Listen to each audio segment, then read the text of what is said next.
126 to 125, the Sacramento Kings pull off a very impressive victory, man. I'm still in shock. 17,000 plus people in here were just extremely loud. They were chanting light the beam with like, I don't know, about a minute left. And then we saw an insane sequence where you had 2 Fox misses, you had 2 offensive rebounds, and Kevin Huerter was super clutch. I mean, he was super clutch. And we got Tyson to talk about it as well. Tyson, your thoughts about this game? Just insane all the way around. Took back-to-back games in a row where it comes down to literally like the last play. It's not always how you want it, but hey, if the Kings can win close games like this and learn how to win, that's all you can ask for. Right. We heard Mike Brown's post game. We heard Sabonis, who had a perfect game with a fractured thumb. 12 of 12. He was joking about missing the Just free nuts. throw. That's nuts. That's incredibly That's all NBA. difficult. That's incredibly difficult for people who don't hoop to have a fractured thumb, call it hand, right? It's connected to your hand essentially. To catch every ball, to rebound, to get smacked consistently, to reach in every single time. That sounds extremely painful, and that dude played a lot. I mean, he finished with, how many minutes did he play tonight? He finished with 37 minutes tonight. 12 of 12. He hit 2 threes. The over-under on that was 0.5. So I forget who it was, but someone told me that they bet the over on the 0.5. All he had to make was 1, and he made 2 I was tonight. tempted to do it too. Okay, so you saw that? You saw that prop bet? I saw that too. Yeah. And then the I crazy knew he was part gonna take at least. Yeah. No, but all his threes are extremely wide open, right? Top of the key every single time. Every single time. Every single time. It's almost like they don't. And his hit all net too. No, it's almost like these guys don't read the scouting report. Like, bro, at least get a hand up. But then if they get a hand up, he's gonna blow by them. So that does make sense. They'll take their odds. But hey, right now he's shooting really well. So I'll take those odds too, man. I'll take those odds too. 28 points, 11 rebounds. He was 2 assists shy of another triple-double. He did have 7 turnovers. So he almost had a quadruple-double today. I know Mike Brown talked about if he had like 10 blocks and a quadruple-double, he'd be impressed. But he said there's nothing that can surprise him from Domas. Like, Domas is that guy. And that's big-time praise from a guy like Mike Brown, who's been around a lot of dudes in his basketball career. Yeah. So huge praise there for Domantas Sabonis. De'Aaron Fox, man, this dude, 39 minutes, 10 of 24, 3 of 4 from the free throw line, 24 and 10, another double. Your thoughts on this game tonight? I think for Fox, an off night, like for him now, is gonna be still at least 20 points. Like out of those 14 shots he missed, those were all great shots. Like he missed his open mid ranges tonight in the first half. Like he just had them go in and out. Floaters were going in and out, but I mean he still hit them when it mattered. Right. He He did. distributed the ball at a high rate. Very high, and we saw that sequence, right, where he missed 2 bunnies. I was in shock. He didn't quit though. Right. And maybe in previous years he lets that go, but that entire team was attacking the rim relentlessly, going after the offensive rebound. They understood they were down by 2 at that juncture of the game. And you just see that grit, that fight. Domas talked about it, that the fans give him that extra boost that they need. Mike Brown, those were his initial thoughts, literally, talking about how sometimes you might think this is a playoff game because the atmosphere is just so crazy. You experienced that firsthand last game. You sat right behind the, who was it? Nuggets bench. The Nuggets bench. Talk about that experience real fast. Just insane, bro. Sitting behind an opposing team's bench, I promise you, you'll see the game from a whole different perspective, especially the coaches behind the bench.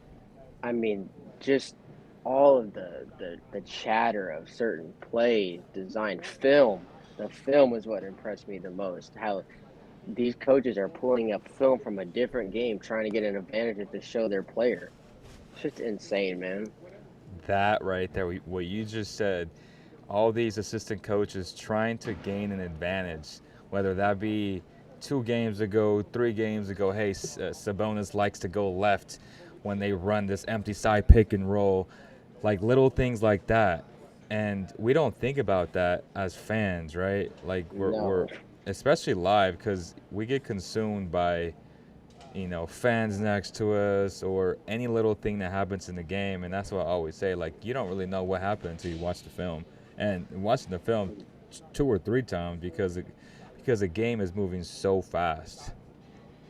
yeah, there's these guys behind the bench who are literally looking at the game on a screen, literally have to like quickly, you know, tell their players what they see. It's just like crazy. Right. Mr. Angel 916 says this game was wild. I took my son and his sister, which was the first game.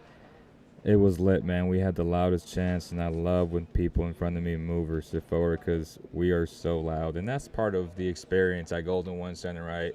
I've been to a lot of arenas around the NBA. I have not been to the Chase Center yet, but even when you see it on TV, I don't think, and correct me if I'm wrong if anyone's been to Chase, but it's not open like this, right? Where you can literally view the game from anywhere in the lower bowl. Like it's completely open. Yeah, And I feel like, I'm looking at it now. I'm in section 105 right now, and I just feel like whoever designed it, it just gives this feel like a different type of electricity. Like when you yell, it's almost like it multiplies in a weird way. Like I don't even know the how to decibels explain are it. crazy. Yeah, you know what I'm saying? Like it just Yeah, combines, because we got people standing up at the Sierra Nevada bar, like a lot of people, and I believe they said tonight was the 8th straight sellout, which yeah, and we're is talking good. about the Kings are letting people in more than they can even fit in, Right, which is just nuts. Like, right. That Kevin game winner sounded like Arco, exactly, and that's what I'm referring to. Where yeah, it was so loud, and even when towards the end of the game when they were trying to figure out if the game was over or not, people were just chanting "Light the beam, light the beam," and y'all can hear it on my Instagram stories. Like it was loud. It was oh loud, yeah, and people were walking already out. But I was happy that people stayed because typically people like to leave a little bit early to not get boggled down in traffic. But man, like you hardly saw any empty seats tonight. It was truly electric, and it just brought back a lot of good memories because my first game was 2005 Kings against Sonics. Ray Allen, Rashard Lewis. That's when Kenny Thomas went for like 24 and 10, and that was the one win that they got in that series, which they ended up losing because Rashard Lewis was going crazy in that series. You're way too young. I think you were born in '05. I know who Rashard Lewis is though. He was Yeah, still doing that on the Heat. right, right. So, were you born in '05? I feel hella old, Oh bro. four. Oh shit. Oh my goodness. But that was my first ever basketball game live, and it was a playoff game, and that was a wild experience. And then after that I went to a lot more games, and I got to cover games started in 2013. But you feel that. Like you feel that electric vibe in this Golden One Center, man, and we truly felt that tonight. It's almost like I had all these mental notes of the game, and towards the last 4 minutes, I forgot about everything. Like I was noticing certain things that I didn't like that I liked, and you just get caught up in the emotion, just like all the fans do, right? Yeah, Like like if you hear yeah, my voice in the videos, I'm like, oh, like I'm kind of like narrating what's gonna happen because I'm just into the game, and again, you get caught up in the moment, man. So it's really hard to truly break it down the way we like to do it when we have to go on NBA.com and break down the film and break down the intricacies of the actual game. All right, Sam. Happy New Year, Lim. Happy New Year, brother. Appreciate you. Sam A. McDare, Sox finest. Um, yeah. Go ahead, Tyson. I don't even know what the hell I was just saying. Yeah, no, I mean there's nothing better than like feeling and being a part of that energy in the arena, and it's electric, man. I mean, Yep. Alex just still said got more to come. Chase Center isn't open like Golden One. I thought so. It seems that way on TV. So if it seems that way on TV, that's for sure not going to be open. And I get it. A lot of arenas don't like it because it keeps people standing, right? Like we have a ton of people standing. There's just standing because they don't want to go upstairs to their seats. Like they rather watch it standing Yeah, up, but they get a great view. That's the crazy part. So it's just different. It's unique here, man. Like I said, I've been to Staples, which is probably my favorite, just because there is so much nostalgia, and you understand like all the Hall of Famers that played there, and you see the jerseys in the rafters, and it's almost like a show, right? Where it's dark in the crowd, and then the floor is lit. Here it's bright everywhere. yeah, So that's what I'm like. Like have you seen the Nets? I Theirs is hate that pitch place. black. Yeah, Why is I've that been pitch there. black like that? Definitely better than damn Pelicans, but Oh my. Bro, we walked in there and my parents thought it was a high school gym. no, and again, no disrespect to the Pelicans, they're a great team, but that arena sucks. Like it really does. And the Nets, I think I went maybe like a year after it opened, or 2 years, probably a year, and I was not impressed by it. The one that I haven't been to is the Mecca, right? Madison Square Garden. Yeah. I hear great things about that one. I love TD in Boston. I've been to that one. The fans are just like you're incredibly passionate. Hecklers like crazy. You can only imagine what these dudes are. But they always talk about the Yeah, I damn little mean, leprechaun, but man, those fans are crazy. Like Bostonians are nuts. I haven't been to the Sixers one, but Staples to me is top notch. I was on the floor for a Clipper game there as well. The Celtics is great. I wasn't impressed with the Nets. Wasn't impressed with the Pelicans. There's other ones that I've been to that I forget, but even Oracle. I feel like Oracle was awesome in terms of like atmosphere. It was shitty, but it was loud as hell in there too. yeah, I don't know if you ever went to Oracle. no. Okay. Just went to the MSG for the first time this year, and it's insane. Okay. So I figured, like, MSG is probably up there in I mean, terms they of, have all the events. I right, mean, everything. Everything's up there. But let's continue to talk about the game. We just got sidetracked about how great the fans were tonight and pretty much every single night. But Sabonis, just a monster. Fractured thumb. Don't matter. The guy's a double-double machine. Leads the NBA there. Almost a triple-double once again. Almost a quadruple-double. We had Harrison Barnes. Even I felt like even though he didn't have a great box score game, you did feel his impact at times. Guarding a that is guy, defense. Yeah. right, like guarding a guy like Lauri Markkanen, who was a freaking monster tonight. 36 points on 24 It just, shots. it was But just a tough matchup on both ends for Harrison. Like, he right. can't. Yeah. Coach talked about it, He's right, go, after the game where he said he moves like a guard and he's 7 feet tall. Like, it's hard to stop him. You just got to hope you make it tough. And I felt like, 36 points is not a little bit, but I felt like he had to work for those points. What do you think I about mean, on that? that. Yeah, I mean, you saw it on that last one. Harrison stood him up and made him shoot over. Uh, I mean, that's all you can ask for. Right. Trying to box the guy out, doing the little things, just putting a hand in his face, trying to rough him up a little bit, those type of things. Because guys like that, no matter what, they're going to get theirs, right? That's just what great players do. And, yeah, I'm going to say great because Lauri Markkanen has been great this season. I'd be Fact. mad I'd be mad if he don't make the All-Star game. Obviously not over Domas, but with AD being out, I think that gives him a shot. I think he's been better than Jeremy Grant, in my opinion. Some people Yeah. may I mean, think a I little think bit different. he's definitely made a more impact. I Right, mean, he's the reason the Jazz are even 500. right. And I was told by one of their main reporters, I'm not gonna name the name, but that at any point they could see this falling apart for them. They've been really good this year, 19-19, but if it's headed in that way, they're gonna have a fire sale. And one of the first guys quote that he said, Vanderbilt's going first, which is What? super interesting.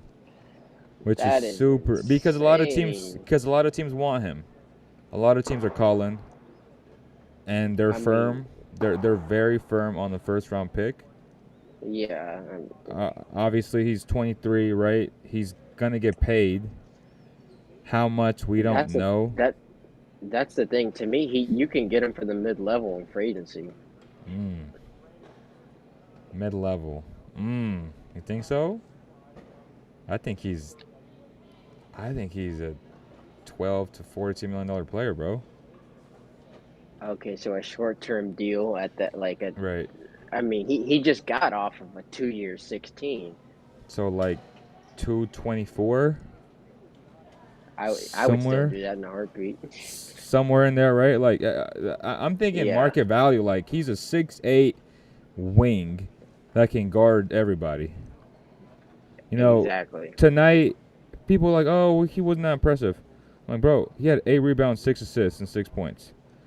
He's a utility player. Yeah. You don't need He him, doesn't right? he doesn't need the ball to be effective. No, no. Like you felt him in different. He struggled at first. I feel like he looked kind of slow and lethargic in the beginning of the game. But after that, like once he came back in the game, he just played his game. And that's a guy Right. who I would love. I know the Suns are probably the front runners to land him by the deadline. But if the Suns are looking at him, that should tell you what you and I talked about, which is a strength for. I talked about that on a 3-hour stream last night with Robert from Pensari Basketball about, or was it with Chew, about just a strength for Jay Crowder type of PJ Tucker. I think, Grant Williams. right, like he's in that mold. You know what I'm saying? Like Right. he's that type of a And dude that we can say he's a strength for. Not a stretch for, but like a strength for.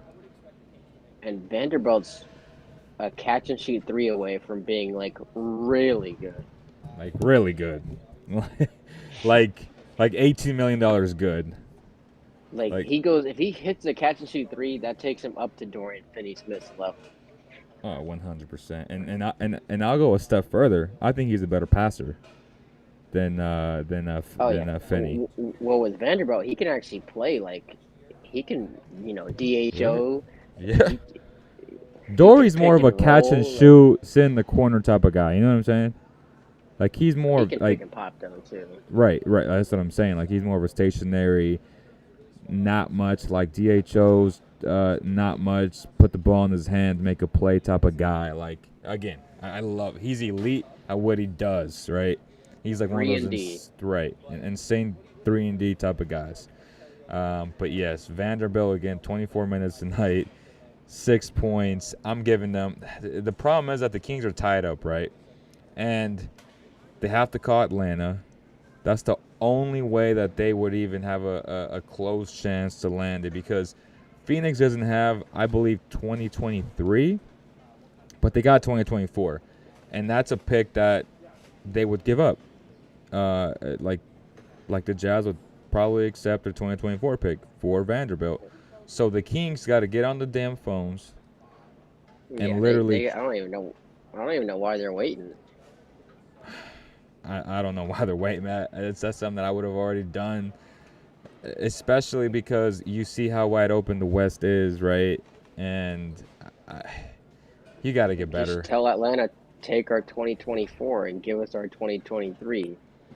No, I think it would have to be, we'll give you a 2025, and then we can trade 2023 because of the step-in rule. It's back to back. Mm. So it would have to be 2025, unprotected, I think, which is freaking scary. But you do it, and you got 2023, which is a very coveted draft. Yeah. Very coveted. Like, I mean, even if the Kings make the playoffs, that pick's not going to be to the 20s anyway. so okay, so if they make the playoffs, say they get 6, okay, that means, yeah, I mean 6, 30 minus 6, 24. Yeah, That it'll means be that, like 20, like 21, yeah. because you have to figure that the first 6 teams in the East will probably be better, right? Hmm. So yeah, it'll be like 19 to 22, somewhere in there. Which, I mean, you can't be mad about giving up 19 to 22. Right, right. But if you trust Monty again, if hypothetically if they can't unlock that pick with Atlanta, they can deal that pick in the summer. They just can't deal that pick right now at the deadline. And I want people That's probably, to like understand yeah. that, right? I mean, yeah, I mean, that's the choice. That's the situation you put yourself in. So you either wait it out and trying to, you hold on to that and just wait till the off season to you make moves with your picks, Right. or you hope Atlanta. You hope you can work it out with Atlanta. So that's the other part that I keep thinking about. Like, are we so impatient that we have to give up the 2020? Call Atlanta, yada yada yada, give up 2023 for Vanderbilt, or can the Kings be I confident in like landing a solid 3-and-D guy in the draft, which is really deep, sign Vanderbilt or a guy like Vanderbilt, and just wait it I out? You know what I I mean? think they can sign one of those wings in free agency. They're gonna have money on top of their mid level. Like Right. we've talked about it. Grant Williams is a free agent. Both McDaniels twins are free agents. Grant Vanderbilt's a Williams. free agent. So that's four guys right there that are all mid level candidates. You got to be able to get one. They're gonna have to overpay any of those guys, especially if Harrison Barnes. So you unload Harrison's contract, which is what, 17, 18, right? Right. So that's now you have that space now. And then you unload. Is it TDs or is You it? unload TDs, Trey Lyles, and Metus. Yeah, so that's about 26. Right. So that's 25, 26 on top of your mid level. So if you're able to pull one of those guys for say 14, you still have stuff to work with. Or you Right. make a trade for a guy who already is paid. Shout out to Leah from Raptors fan. Love what the Kings are doing this year, man. Shout out to Andrew, bro. We talked about, again, last night we had a 3-hour stream. That shit was wild. When we broke down the film, we came up with 7 hypothetical. I don't know if he got a chance That was nuts, bro. That was nuts. that was nuts. It's interesting, but I don't believe Siakam is a top 15 player. I actually went back and I looked at the list and I was like, oh hell no. Like I'm not gonna disrespect him, man. I think he's great, but top 15 is special, right? To me, he's 18 to 22. Not better than Donovan Mitchell. Oh hell I'm no, he's sorry. not better than JB either. But you're gonna Now I was have. gonna ask you, is he better than Jimmy? Oh hell no, hell no. There's not a GM, and I promise you this, because I spoke to the GMs. There's not a GM in the league that would take Siakam over Jimmy Butler. Not one. Out of all 30 GMs, not one, That bro. is Jimmy Butler is a winner. That's what I'm saying. Jimmy Butler is a game changer. This guy can clamp you and go get 30 whenever he It's wants. different, bro. Like playoff Jimmy's different. Playoff Jimmy's different. Exactly. Uh, I like the McDaniel twins. Oh, and by the way, the Raptors won today, right? Like, I saw that they got help from the Kings. That bumped the Kings up to the 6th spot. Phoenix 104. So let's check They're out the in big center. trouble. Are they missing Booker? They're missing Booker for another month. Bro, Phoenix dropped to 7. And they're gonna drop more, bro. They're not. They're screwed. They don't make a move now. They're screwed. That's why they're trying to get Vanderbilt. Okay, well that makes sense.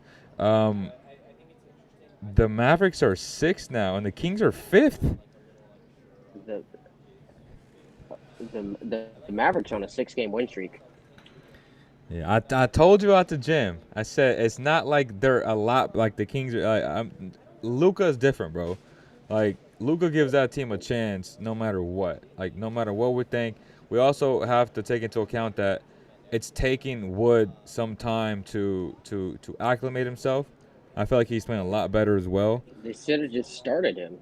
Which is insane. Like, it's just stupidity. Come on, bro. You can't bring him off the bench and then bring him back out. Right. So now they're 6th. They're dangerous. They're looking to make moves. You know Mark Cuban ain't happy with that. Because Luka ain't happy. I mean, Luka ain't happy. You're trying to make him happy. They need another guard. Yes. Would you go after Fred VanVleet? No. I'd go after. He's more of like a Walmart version of Brunson. That's too much. Too much money. That's too much of a risk for me and too much money. I'd rather go out and get like a Eric Gordon or someone better than him, kind of. That's not a bad. That's not a bad candidate there. That's a really good guy. They don't have anyone coming off that bench. EG would be nice. He can play make a little bit. He can score from anywhere. That's a guy who's also gonna be a hot commodity. EG's nice here. That's what I tried telling people that too. EG would be nice here. He's a huge upgrade over Terrence Davis. Oh, 100%. No disrespect to TD, but EG's a guy. And he's also a solid defender. Yeah, like EG's nice. And he's older, but that's a vet right there. Maybe the Clippers think about, and I don't know where he's at in terms of fitness level, but Rocco, what you think about that? Yeah, like I said, he can't even get now they're fully healthy, which means he can't get in their rotation at all because he's not playing over Batum, he's not playing over Kennard, and it's not because he's not good either. Those guys just fit better. Man, the West's wide open. 1-3-and-D guy away from a playoff run. Dallas should have traded for Kyrie. Would help the Kings out. Bro, Kyrie and Luka would have been crazy. Oh, that's nuts. That's nuts. That'd be good for them, especially because of there's more liberties in Texas, so he ain't gotta worry about the other stuff. That's a red state. So deep. Imagine Luka and Kyrie. Yeah, that'd be highlights every night. I don't want to imagine it. Right. Right. And we all understand when Kyrie's right in the head, like that guy is a superstar. Like right now. Right. and we can see why, right? They're number 3, 23-12. A 10-game win streak. 10-game win streak. That is. Ever since the Kings shellacked them on national television 10 in a row. Jesus, that is nuts. 11-7 on the road, 12-5 at home, 5-2 in their division. They're tied with the Bucks in second place. The Boston Celtics are 5-5 in their last 10, so they've gone on a little bit of a skid since they were extremely hot. The Bucks had lost 5 in a row until tonight. And then the Cavs are 6-4 in their last 10. They've lost 3 in a row to the Pacers out of all teams. The Pacers are 19. That's insane. I ain't gonna cap. I'm surprised. We'll see what they do tomorrow because they have a Clippers team. Shit, I'm rooting for them too. I'm rooting for the Pacers. Let's go, Tyrese. Kings fan, we need. Let's go, Tyrese. So the Clippers are 21-16. That's a dangerous team. They very well could be the best team in the West if I'm gonna keep it a they buck. they played more games than a lot of these teams too. Yeah, and they've been very injured all year. They're 7-3 in their last 10. So they're 3 games out of first place. The Kings are 3.5 games out of. That's nuts. See that's my point, right? So Uh, if you look at the 10 seed in the East, they're 9.5 away from first. If you look at the 10 seed here, they're 5.5 away, and that's a sizable difference. exactly. So the East is really top heavy with elite 4 teams. Maybe the Sixers could come into the conversation because they got one of the better players in the league. But the West is wide open. Uh, uh, It's deeper. it's deeper, but the East is better. Like it's top heavy better. Yeah, more talented, Yeah, but the West is deeper. right. Makes which makes things interesting. And it just builds up parity between both conferences because every game's gonna matter, right? Where we have the Heat Yeah, at 18-18. Again, and they dropped an awful loss tonight. Should have won that game. to who? The Nuggets, they were up like four with Mm, 40 seconds they and lost by lost. 5. Wow, they lost by 5. The Nuggets hit two contested threes that were just ridiculous. So if the Nuggets lose, it would have had 13, and then that would have given the Pelicans sole possession of first. Pelicans are playing out of their mind too, and they're doing it without Bi. CJ, CJ going off or what? he just shattered. He broke his career high for points and threes tonight. What? What was his career high? 42 points to go along with 11 threes. Talking about career highs, Kevin Herter. Tell me what you saw from him tonight. I just saw a guy who had the green light, got wide open off of Sabonis, and made the game look easy tonight, and then was clutch when it mattered most. 6 of 10 from beyond the arc. That's going to get the job done. That's 60%, y'all. He had 2 rebounds, 2 assists, 2 very good assists, I would say. 2 strong rebounds. I think they were both. One was offensive, which was that hook shot over Marketing, I think. I don't know if you remember that one. Yeah, That's one of the his mental. mid range was Yeah, going tonight too. right. Like that. Those are one of the mental notes that I had made about. That was huge. Like to me, those are the things that I want my guards doing, attacking the glass, trying to get those in. That was a nice like shimmy shake, turn. Like hook shot over a big dude. Yeah, So I mean Kevin's tall himself, so right, 6'7", and then just talk about that dunk, bro. I had the perfect angle, posted oof, that. I oof. mean, this dude he got up. Sabonis He said, just he goes, erased. I'm surprised. He said, like, he came out of nowhere. And when I spoke to Fox a few weeks ago at McCooney's, he says that his teammates kind of sometimes make fun of him and tell him that he can't get up like that. And he's like, bro, I still have it. I just choose not to. And he had that dunk in Detroit. I think Keegan was trying to talk shit to him, and he's like, okay. And that's when we saw that big dunk. And I think there's a little bit of a joke going around that he can't dunk like that, but I'm like, bro, De'Aaron's that guy. Like he's explosive. Bro. You know what I I'm mean, we're saying? talking about a 6'11" Kelly Olynyk. That wasn't a guard. That was a 6'11" Kelly Olynyk.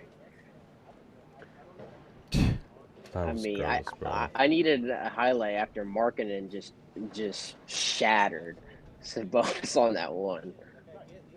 Shattered. I mean, shattered. Someone said I keep thinking about Monty now resigning Bogey. We could have flipped Bogey for a first round pick. That's a fact. At the time, right? Like I right mean, he now, tried to do it. right? And we couldn't use a pick for a quality player. Yeah, man. Picks are important, man. Picks are important. Let's take a look at what Domas Let's go on Instagram. But Domas had to say. Oh, okay. Let's see.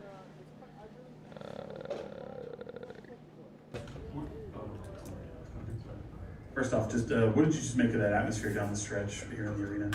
It's amazing, crowds doing everything.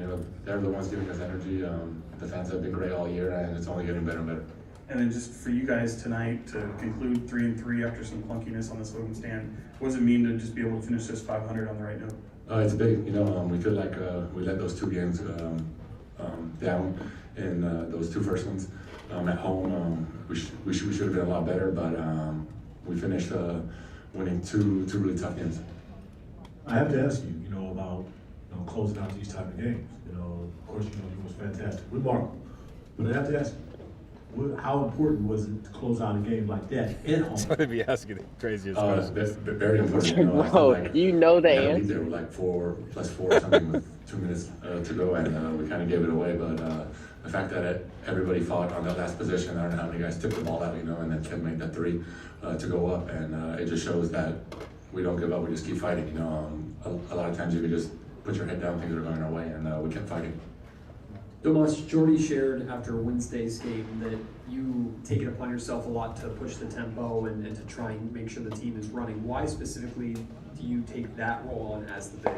Well, I'm pretty much taking it out of bounds, or I'm rebounding it. So I got to do that. It's our style of play. It's something coach wants us to be top in the league. And if I can do a better job of pushing the guys to run, taking it out quicker, or bringing it up myself.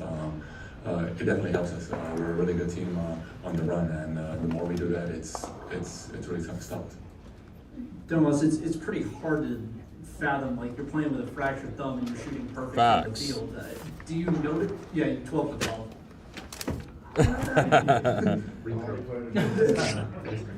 Do you notice it? Like when you've been out there, it doesn't look like you're paying any attention to the fact that the thumb's fractured at all. I definitely noticed it when Kev high-fived me on my right hand when he was mad. So he owes me one. But, I'm trying to give it a go. I'm trying to just play through it, it's ups and downs, Try not to think about it. It's great. The crowd brings the adrenaline in, so just don't feel it. Well, what do you make of Kevin's night overall, and also can you take us through the sequence with the two offensive rebounds, the tip out to him, or the ball getting tipped out, going to him for the third day? Amazing, he's been putting in work every day. He hasn't been shooting it as well lately, but we trust him. We give him the green light to take anything he wants, and today he was making right decisions, defending, rebounding. He did a bit of everything, so when he's like that, we have so many more options. So I feel like this is his normal form, so he's happy. Domas, we saw you on the floor coaching your teammates at certain points and getting on teammates at certain points. How much are you embracing that leadership role here in Sacramento? I just feel like the guys respect me, they listen, I just want to get the guys going, Most of the time it's for a bucket for them, or, to get them going, That it's a bucket for them, man. How important is that, bro? Because obviously, I feel like even like on a micro level, when you and me play together, I feel like it's my obligation to get you going, right? Because it's just more of a domino effect, and I feel like he thinks like that as a point center, that if he gets everybody involved, then his will come. That makes sense? Yeah, it's like that Chris Paul mindset, like where if I can get some of my role players easy buckets. Well, then I'm much harder to guard myself. 100%. It's truly that simple, and I don't get it sometimes. When we get that guy that's egotistical, that is all about him, he wants to get his no matter what, and they don't see the bigger picture. Domas sees the bigger picture. Guy's a team player. Guys love playing with him. One, because he's a very good passer. Two, because he just gets them open with his great screens. Screen assists. Screen assists are crazy. Screen assists are crazy. This guy just drops it off behind for an easy three. Facts. Let's take a look at what Coach said about the fans. The fans here in Sacramento, unbelievable. The energy that they bring to the building every night. You know, you can mistake some of these regular season games for playoff games just because of the energy that they bring to the big building. And I know I appreciate it, our staff appreciates it, and especially the guys do too, because there are lulls in the game where you get a little tired, or you might have this bump or that bruise or whatever it may be, and just to feel their energy is something special. It's gotten us over the hump numerous times, and we want that to continue. We know it will, because the fans here are special. But I thought our pace was really good in the second half. You know, we kept pushing the ball even after their makes. We pushed that ball, Fox to get it in bounds real quick, or Domas, and we didn't always bring it on the dribble. We advanced it with the pass a couple of times and hit some big shots before their defense had a chance to get set. I thought playing with that pace, not just tonight, but even last night or a couple of nights ago, was fantastic. Got a lot of contributions. You know, Fox's dunk was electric. It was amazing. I don't know how he did it. He had a big night for us. Everybody acting like they don't know how he did it. What you mean you know how you did it, man? This dude is him. Did you see how he rejected Domas and he spinned, and then he just faded away? Yeah. Like, God, He kept bro. getting to that baseline every single time. Bro, he's different, man. Let's take a look at what he The had whole to say. sequence of that last three, did you realize just how loud it got when you hit that shot? Like, what are the emotions that you're feeling when that finally went? Oh yeah, for sure. I mean, that building went off. Great feeling, obviously. Just for us to keep that possession alive. I think we had 2 offensive rebounds in there. Fox trying to get to the bucket, just keeping that ball alive. It's a will to win. Just by everybody was on the court, and I missed one from the same spot about a minute earlier. Was definitely wanted it back, and was able to knock down the second one. Kevin, speaking of that miss, we just heard from Domas, and he said how much the team trusts you in those moments to hit those shots. What does that trust mean to you from teammates like Domas and De'Aaron who are having the games that they're having? Yeah, I mean, we just got to help those guys. Those guys, they bring it each and every night. Their numbers are. Tonight was just another night for them. So it feels like we got to definitely give them some help. And Domas is somebody, he's going to set screens. He's like, I'm going to get you open. Your job on this team is to shoot it. And it doesn't matter if they're going in. Tonight they were, but he's definitely on me. Probably the most out of anybody to keep shooting. Absolutely. Keep shooting, Kevin. Everybody wants you to keep shooting no matter what, no matter if you're struggling. One thing that I want to take note of is when he talked about De'Aaron Fox, and that follow-up question was, he said that the stars in his league get to the mid-range. And he said that's Fox's best shot, and that he's elite at it. And even though coaches sway guys from taking that shot, all the great players in his league, they all have that shot. And Facts. And that's a fact, and that's what you and me always talk about. We can't wait to see Fox in the playoffs when a ton of mid-range shots will be shot. Yeah. Literally. I mean, that's why that shot is like 57, 58% for him. It's insane. Like, he's shooting that at such a high rate. What's even crazier is, I don't know if you watched the Alperen Sengun video, but I did. Joker leads the NBA in mid-range. That's insane. Like, shots made there? Yeah, it's like percentage. Like, he has a higher percentage than everybody in the league. That's crazy. That's how crazy that guy is, though. Like, that guy is different. I can kind of see it now because I'm thinking about how many he hit just the other night. 'Cause Bro, he's in silky. that pocket near the free throw line, if you're not up, that's a layup for him. And I think that's what separates guys. That's what separates him from Sabonis, right? Like, he has such an incredible touch outside of the paint. Like, he can shoot that shot. Sabonis would miss it. Like, we've seen him miss a bunch of easy ones because that's not his game. Like, his game is facilitating on the perimeter, and it's attacking the basket inside. Like, that's what he does. But Joker can do it all. And that's why there's levels to this. But, again, and it's not a knock on Sabonis. It's just fact this guy is just a big-ass dude who has incredible touch, like historic touch. He shoots floaters like he's a guard. It's just crazy. Like he really do be shooting floaters like he a guard. What's up, brother? Be good. I got Brandon out there, but yeah, Joker is different, man. Like I love Sabonis, and that's my guy, but Joker is just. One can argue that he's the greatest passer ever. Is that crazy to think? No, I mean, it's for sure. I think he's already eclipsed the greatest passing center ever. But I mean, him and Luka, I think, are going to be there up there in that category for as long as they play. Right. I mean, those guys are insane. Those guys are insane. Yes, Domas is an all-star without question. That's not even a debate. Right. Now we should be talking about all NBA. Right. But Joker is an MVP. You know what I'm saying? No question. Like there's levels to this. And it's, again, not a knock on Sabonis at all. But there's certain guys that are just better. I'm sorry, but we had Kobe and we had Tracy McGrady.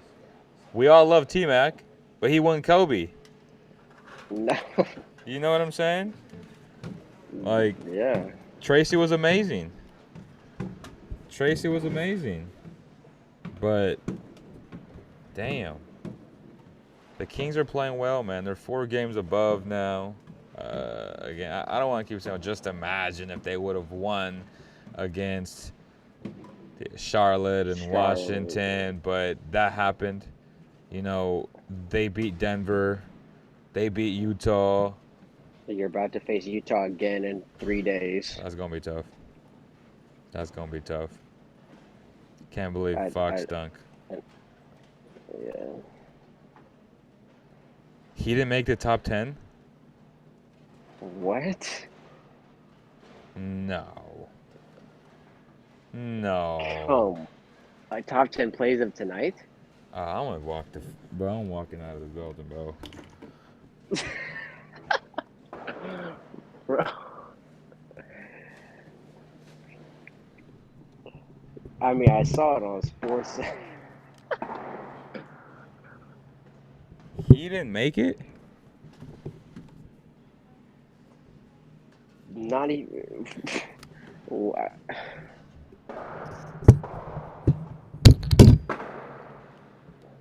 He didn't make it? For real? That is. There's no way. That's crazy.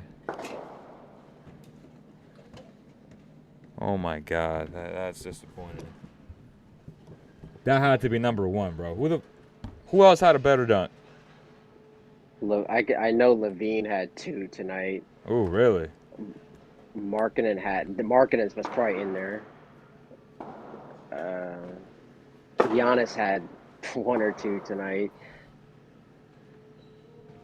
Damn. Oh, LeBron for sure had 1. Well, anybody else that stood out to you? I know Keegan had 27 minutes tonight, 7 points. Trey Lyles played 19. Rashawn Holmes, he's solid as hell tonight, man. 4 boards, 7 points, 11 minutes. Yeah. Had a block. And he did it just for you, bro. He heard you talking that shit on Twitter. He was like, I'm going to go get this block for Tyson. Hey, verticality. Verticality, bro. You'd love to see it, man. I thought he was solid. You know, he tipped off, like he was tipping balls back. He was getting and ones. Monk spoon fed him like 3 times. Hey, that one where Monk drove and fake like up, that was nasty. That drop off pass that he had. Right. If you roll, you get rewarded, right? That's simple. That's what I'm saying. Like if Monk and him you see it. Like would Monk have 6 assists tonight? Like when you set Monk a screen, roll because he's gonna hit you in the pocket or he's gonna dunk. Every time. Every time. Memphis would be tough. You got Adams guarding Sabonis with JJ help defense. Yeah, it's tough, bro. Like, Memphis is good, bro. I was watching them play. JJ's their killer. He killed us in Memphis, but the Kings stole that game. JJ, man. If y'all know anything about my love for JJ, is like I had him number 2 behind Luca. I thought he was the best big in the draft, and he's showing that right now. Like, he's the best big in that class. He's all defense. He's better than Aiden. He's obviously better than Bagley. He's better than Wendell. Like, Jaren Jackson And he is still hasn't reached, like, nothing. No. No. the guy is shooting deep ass threes. And even when he came into the league that first year, he was coming off of double stagger screens as a movement shooter. A lot like Keegan. Obviously, his shot isn't clean like Keegan's, but that shit was falling. It still is. Yeah. I mean, it's not pretty, but that shit goes in, so I'm not even mad at him. He's huge, yeah. That team is tough, man. They're going to be a force to be reckoned with. Malik Monk, 9 points today. This is a Kevin Knight rate where he played 30. He was on. I mean, yeah, he couldn't even put Monk in the entire second half. Right. And Davion Mitchell, 3 of 5. He's playing better. His defense is starting to impact games. He had Sexton in a jail cell. Talk about that, bro. Talk about that, bro. He was back-to-back DPOGs. Oh man, his defense. As much shit that I talk about him offensively, his defense is really paying dividends right now. At least like the last 3 games. Would you agree with that? Yeah, and you're facing these shifty guards. I mean, he can just change the game. He can sway the entire momentum back with one defensive stop. That and so every time I talk, I feel like everything triggers in my head. One of the mental notes that I was tweeting out was, and I said this on the last post game with Javi, where I don't know if I love KZ and him playing a lot together, even though they'd be really good defensively, but offensively they just won't be able to score. Mike saw the same thing, and they were just swapping one for another, and I love that. Like, if you see a shifty guard that has it going, put Davion. If you got a wing that has it going, put KZ in. Like right. You that's saw a that plan. last game when Michael Porter just got whatever he wanted. Okay, in comes KZ, only 2 points the entire second half. First half, Bones Highland just got wherever he wanted. Davion got put on him, couldn't do anything. Right, and I think they're being smart about it because sometimes people talk about, yes, stops are important, but I don't care how many stops you get. If you can't score, it's not going to matter at the end of the day. So, if you can't provide spacing, and if you're making life more difficult on your stars, that makes your offense a lot less inefficient. So, you got to think about those things, which are hard decisions as a head coach, because you are trying to get stops, and you understand that both guys are very good defensively, but that both guys are unfortunately liabilities right now. And for Davion, tonight he wasn't. I feel like 3 of 5 is solid, right? 6 points. And I mean, he's getting out in transition. Right. He's good in transition. It's just when he has to shoot that open shot, and for whatever reason, his mechanics are really solid. So I don't get it. He needs to shoot more, in my opinion. There's times where guys just dare him. Like, bro, you got to shoot. You put the time in. But, I mean, he's shooting. What's he shooting? Let me see what he's shooting. He's shooting 30%. You know what I'm saying? Like, that needs to be better. Like, if he was shooting 36, that's a game changer for the Kings. Yeah, I mean, but he also needs to get to that mid-range, too. Right. So, I don't know. Do you have any other final thoughts? Friday night, 11:30 is probably raining outside. Trying to get home. Are we hooping tomorrow? I don't know. I don't know. I got beat 4 wins today though with her. Y'all play today? Yeah. In the morning? No. Afternoon. Today? Yeah. Like at 3 or what? Got there at like 2:10, and then yeah. Was there people or nah? Yeah, there actually was. It was not fives early. We just ran threes and fours, and then a stampede came in at like 3:34. I don't know. We went 4-0 with not a good team either. Okay. Okay. Well, that's gonna do it, y'all. I think we've covered pretty much everything tonight. Went over the interviews. Yeah, tonight was electric, y'all. Tonight was super electric. It was fun.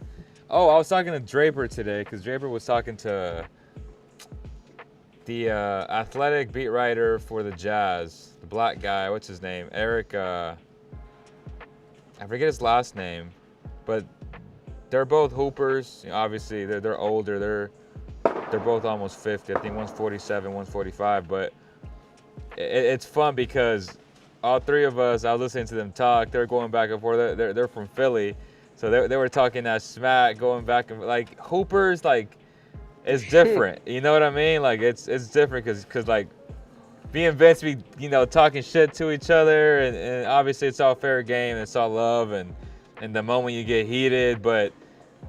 I invited Draper. I said, bro, if you can hoop, come hoop with us. You know what I'm saying? So Yes. I'm interested to see if he can hoop because he always be talking about hooping, right? Like even on live game. So it'll be fun to see if we get him out there one of these days. But yeah, man, I appreciate you, Tyson. Appreciate everybody that joined, watched us after. What a win. Light the beam. 126, 125. Medici, Sacramento, man. Let's go out there right now, grab a beer, grab some pizza, and get it done, y'all. Appreciate y'all. See y'all on the next one. Good night.